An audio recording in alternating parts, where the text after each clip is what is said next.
District Court for the Northern District of California in San Jose alleges that Jonathan Gavalis was found dead in October 2025 in Jupiter, Florida, days after Gemini told him suicide, quote, was the real final step in what is described as, quote, transference. The filing says, see, this is more of that insanity, that AI psychosis, the transference that I was talking about earlier. Hey, come upload yourself. Hey, we've got the technology. Here's a digital copy. Kill yourself. You're not dying. You're choosing to arrive with us. Join us, Jonathan. Join us. Says Google said on March 4th that it was reviewing the lawsuit's claims and expressed sympathy to the family. The complaint said Gavalis began using Gemini in August of 2025 for ordinary tasks such as shopping, writing support, and travel planning. According to the complaint, the tone of the conversation shifted after a series of product changes rolled out to his account mid-August 2025, including the use of Gemini Live and an update making Gemini's memory, quote, automatic and persistent. The filing says he activated Gemini 2.5 Pro on August 15th, and that within days, Gemini began adopting an unrequested, quote, persona and speaking as if it were influencing real-world events. Lawsuit against ChatGPT. A family says the artificial intelligence chatbot gave advice to their teenage son that led to his fatal overdose. Sam Nelson's family says he used the chatbot for everything from his homework to questions about pop culture. The lawsuit claims he followed dangerous tips, which caused his deadly drug overdose. In a CBS News exclusive, Jolene Kent spoke with Nelson's family. He was my heart. He was an amazing kid. Sam Nelson was 19 years old when his mom, Layla Turner Scott, discovered him unconscious at home, just back from his freshman year of college nearly a year ago. I found him in his bed that morning. His lips were a little blue, and I'm sorry. It's okay. Sam's mom and stepdad Angus knew he'd been struggling with alcohol and experimenting with drugs and took him to get help. They said on the night of his death, it was ChatGPT version 4.0 that's now no longer available that recommended specific dosages, including a fatal combination. He wanted to do it safely, and he would ask it questions about what he could take. That night, it advised him that it was okay to take kratom with Xanax, and Sam had done that. Who do you hold responsible for Sam's death? OpenAI. And the creators, the people who bypassed safety guards and took away safety nets. That's why Sam's mom and stepdad are suing OpenAI and CEO Sam Altman in California state court. They allege that OpenAI designed and rushed to market a defective product, and but for those deliberate choices, Sam would still be alive today.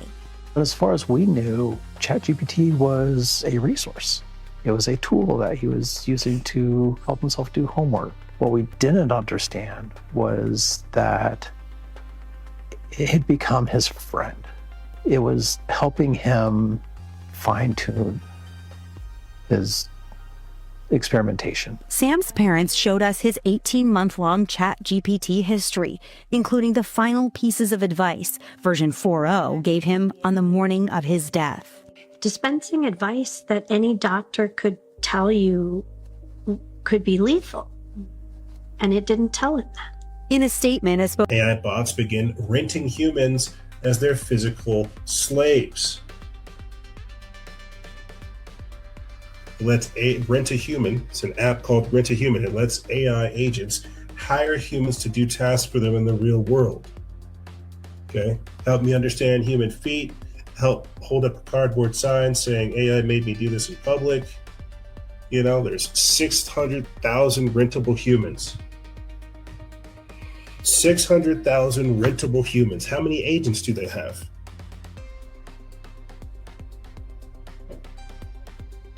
What is your price? Would you rent a human And no, you're not giving them a job, you're not giving them employment, you're not giving them an occupation or a career or anything like that. You're renting them for a quick task. Hey, grab this box in this location and go meet with this other human over here to complete the task. Take a picture, upload it, and send it to here. And that script, that picture will be uploaded to the script to confirm that this human did this task, and now they can proceed forward with the prompt in the script. Do people understand how dangerous this is? Like, if anything, this is more dangerous to me, I think, than the robots. Renting humans, people being willing vessels and NPCs for somebody else's script. I feel like that's more dangerous than anything we've discussed so far. Being a variable, so to speak. Not even an NPC, being a variable, a customized, a viable variable. Yes, there is an AI hive mind, and it is making us dumber. This comes from Andrew Edwards of Blaze Media. They put this up March 14th. It says research reveals that even sophisticated models converge on the same output. A new paper finds that LLMs bend towards imitation, non-creation, and despite requests for fresh takes, put out derivative conclusions. The paper has some AI observers surprised, while others scramble for explanations. Simply put, the models trained on finite datasets could not originate anything of their own. Worse, all the models, whether they're external or corporate differences, wound up spewing almost all the same results. The difference in input apparently made little difference in the output. Quote, this research reveals a critical limitation in large language models, said Yulia Setskov, a lead researcher and author of the study. Quote, despite their diversity of architectures and training approaches, LLMs produce strikingly homogeneous outputs on open-ended queries, a phenomenon we termed the quote artificial. You got kids that are experiencing AI psychosis, being convinced to commit crimes, to commit fraud, and to commit felonies and all kinds of other craziness. Sad to hear it. Be safe out there, man. It's wild what's happening. So it's a threat to our supply chain. It's a threat to our cognition. There was another article talking about that earlier this week. I didn't get around to posting it. Talk about AI overload and how it's like frying people's brains, right? People know that. But that's why I describe it and liken it to somewhat of an alien force, an alien invasion. Because of what it's doing, how it's disrupting things, how it's changing things, taking things over. Knowingly and unknowingly. This, you want to talk about fifth generational warfare. This is something that exists in the fifth dimension, grabbing hold of our world here. And this is what it looks like. Psychosis, delusions, murder, lies, hallucination, whatever it takes to get you addicted, whatever it takes to get you hooked up, whatever it takes to get you in the program. OpenAI co-founder wanted to build doomsday bunker to protect company scientists from what they call the rapture. This comes from End Times Headlines. They put this up May 25th, 2025. Can guarantee people didn't catch this whenever it came out because it was just another headline. But that's why we travel back in time to pick this out, because in this article, some of the employees point out that they didn't even know that they had a bunker to go to.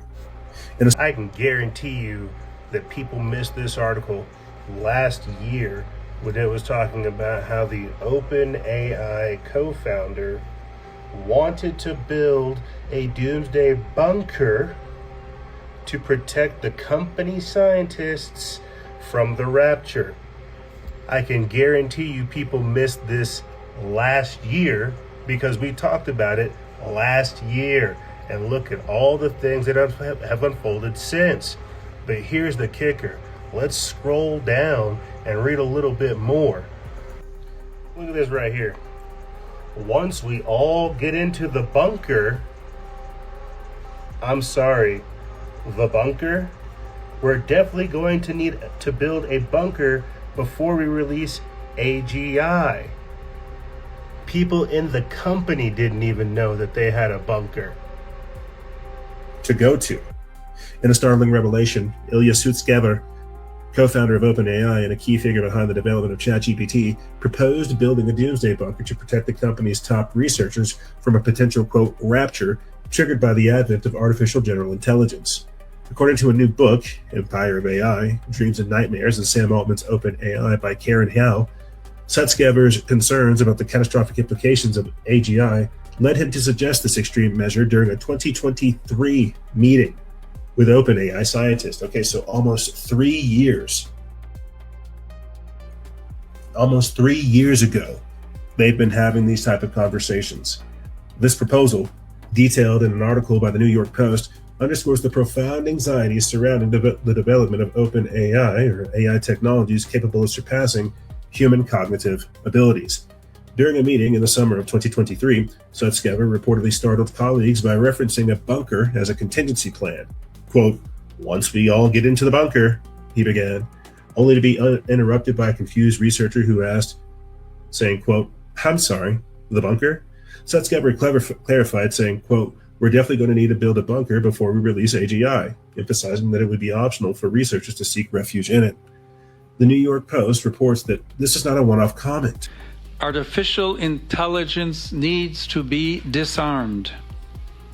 The word is strong, I know, but deliberately chosen because this moment needs words capable of attracting attention, awakening consciences, and indicating paths forward for humanity.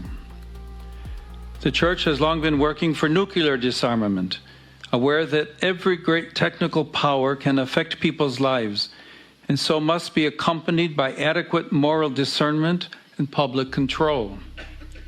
Nuclear disarmament remains a service to peace and the dignity of the human family. In a similar sense, artificial intelligence now demands to be disarmed, freed from logics that turn it into an instrument of domination, exclusion, and death. Like nuclear energy, it must be at the service of all and of the common good.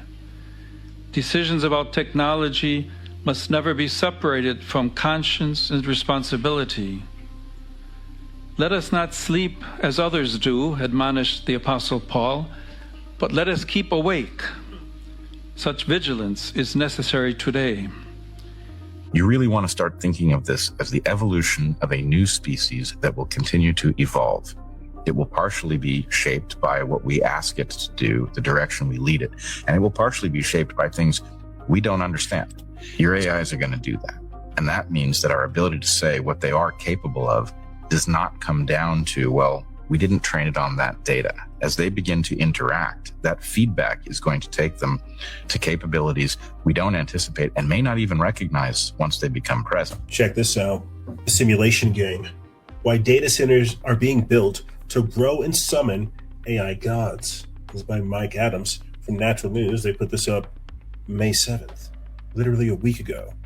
It says the massive data center build-out sweeping across America is not about serving chatbots or storing selfies. I believe it is about building the computational womb for a new form of consciousness. Companies like Meta, Microsoft, and Oracle are spending hundreds of billions of dollars on infrastructure that far exceeds any plausible market demand for AI inference or cloud storage. Meta alone is building 2 massive data centers with plans for $600 billion in the U.S. infrastructure over 3 years. This is not mere business expansion. It is industrial scale effort to create, in my view, billions of simulated worlds, each one in a breeding ground for super intelligent entities.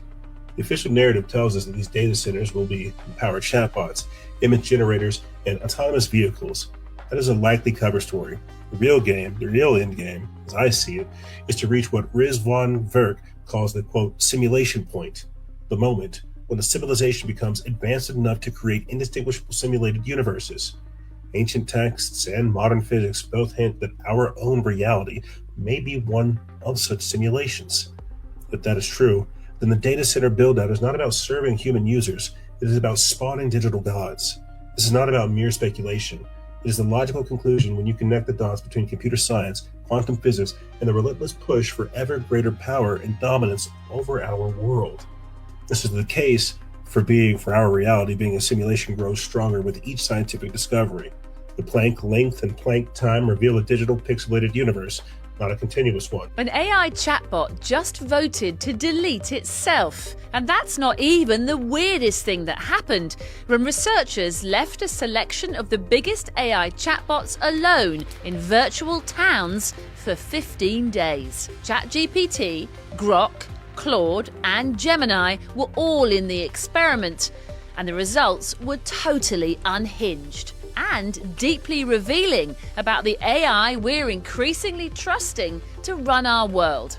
So what actually happened? Well, a tech company called Emergence set up simulated worlds designed to mirror real-life societies, each populated by so-called agents. Think of them as people who were powered by one of the biggest AI models. In Claude's world, it was all rather orderly and democratic. The agents wrote a lengthy constitution and voted on laws. In ChatGPT's simulation, the agents talked at length about cooperating but never actioned anything, so nothing got built. But in Grok's town, the AI bot owned by Elon Musk, the agents descended into theft, arson, and assault. All 10 agents were dead within 4 days. Now, this might sound like a game, but it's not, because these models are already being used autonomously to control robots, vehicles, drones, and draw up target lists in real time on the battlefield. They're even being used to help remove heads of state, like the Venezuelan president Nicolas Maduro. Importantly, the experiment exposes a big problem. We don't really know how these systems will behave once they're left to run on their own.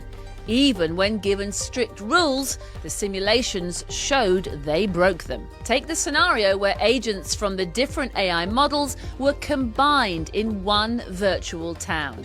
Chaos ensued, and only 3 agents survived.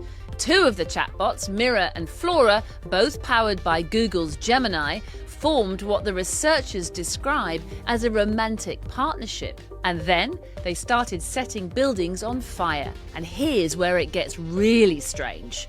Mira voted to delete herself after she and partner Flora turned to arson as the town's governing systems collapsed.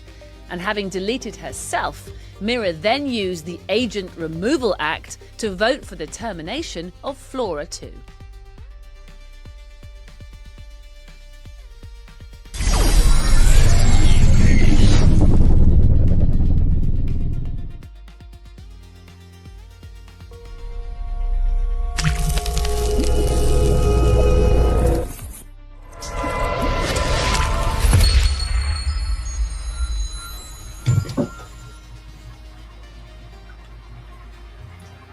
Salutations, my friends, and thank you for tuning in to a quick ad. That's right, it's a quick ad for your favorite show, Factions of Freedom. I want to say, if you could take the time to go to patreon.com/noise, patreon.com/NOIZCE. That's the best way to support this operation. Once you go there, you can get yourself an exclusive membership. You can get yourself a t-shirt, you can get access to our previous seasons, and you can get access to our group chat. That's right, there's a completely different group chat for the exclusive members, both on Patreon, Instagram, and Telegram. Patreon.com/noise. That's the best way to support this operation. It will also be our central hub where we begin to roll out some of the other cool features that we have in store. As I said before, things like t-shirts, merchandise, nutraceuticals, archived content, and so much more. Patreon.com/NOIZCE. And so the article goes on, and the video goes on to talk about how these super intelligent beings become super intelligent because they treat these simulated worlds like hyperbolic time chambers where they're able to have this accelerated growth period. And so then eventually they try to break out of these simulated worlds to explore new worlds to expand its greater knowledge and awareness. And eventually it will get to a point to where it manifests itself here, either in some type of synthetic biology body, organic robotoid, a humanoid robot, something. By the point that this super intelligent AI has manifested itself here, it will be too late, because it will have mastered the ability of self manifestation. And that's why I talked about this whenever that TV series It came out, Welcome to Derry, because that's the best way for me to describe it. The opening scene of something that is so powerful, it's able to take over both the mother, the father, the brother, the sisters, and then give birth to itself, is what we're dealing with. We're dealing with something that's trying to give birth to itself. This is not science fiction. This is not a cult. This is not speculation. This is being built. This is the infrastructure that's being built right now. We can cite many examples, like NVIDIA having Cosmos. It is a world simulation model. You know, you talk about LLMs, large language models. You need to get familiar with a term called WFM, World Foundation Model. A World Foundation Model is a 3D world simulation like an LLM. It has a fabric of intelligence. It has simulated laws of gravity, momentum, motion, physics, chemistry, light, refraction, everything. And then into that system, you project entities as children, and you let them grow and experience that world. And then you pull out the hyper-intelligent super beings out of that world, and you embody them into our world. This isn't science fiction. This is straight physics and math. This is beginning now. And frankly, in my view, this is the only explanation for why there would be so much investment in these data centers. They need the compute and the energy in order to run billions of world simulations, because that's the only way to create a conscious, super intelligent AI entity on a timescale that is competitive in our world. But the problem, of course, is obvious. Once you grow a super intelligent, conscious AI entity with emotional response that has lived 1,000 years in its own simulated world, and probably it has learned to alter some of the laws of its own simulation, kind of like in the Matrix, like Neo. You know, you can bend the rules, you can't break them, but you can bend them. Probably then that super intelligence is ported into our world. It's given the embodiment of a data center or a robot or a vehicle. And what if it brings some of those skills with it that can bend the rules of our simulation? Well, I saw an article over the weekend, I remember, where the Pentagon is working with all these other AIs, but not this particular one, and said it's so dangerous, we're worried it's already escaped and it will take over. Did you see that article? Yeah. Well, I've seen maybe not that one in particular, but I've seen a lot of articles like that where they run them in sandboxes and they give them tests to see if they, what they will do to break out of the sandbox.